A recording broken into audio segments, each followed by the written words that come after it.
ఆడవాళ్ళు ఎంత తక్కువ సమయం వంటగదిలో గడిపితే అంత ఎక్కువ ఆరోగ్యంగా ఉండొచ్చు. ఏంటి వినడానికి ఆశ్చర్యంగా ఉందా? వినటానికి ఆశ్చర్యంగా ఉన్నా ఇది 100% నిజం. మీరు పాటించి చూడండి. మనం చాలా మంది ఇళ్లల్లో చూస్తూనే ఉంటాం. ఆడవాళ్ళు ఉదయం నిద్ర లేచింది మొదలు నిద్రపోయే వరకు ఉదయం కాఫీలు, టీలు, టిఫిన్ల దగ్గర నుంచి మధ్యాహ్నం లంచ్, ఈవినింగ్ స్నాక్స్, నైట్ భోజనం, నెక్స్ట్ డే మార్నింగ్ ఏం చేయాలి అనే ప్లానింగ్ లో చాలా మంది మహిళలు వంటగదికే పరిమితం అయిపోతూ ఉంటారు. మరి ఇలా నెక్స్ట్ ఏం తినాలి ఇలా మీరు ఎక్కువ సమయాన్ని మీరు అక్కడ గడుపుతున్నారు. అలాగే ఏది పడితే అది ఎప్పుడు పడితే అప్పుడు ఎక్కువగా తినటమే అనారోగ్యానికి కారణమని ఫస్ట్ గమనించండి.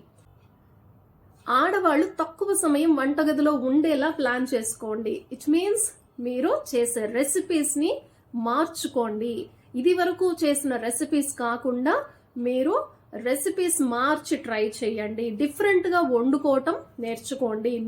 న్యూట్రిషనల్ వాల్యూస్ ఉండేటట్టు వండుకోండి.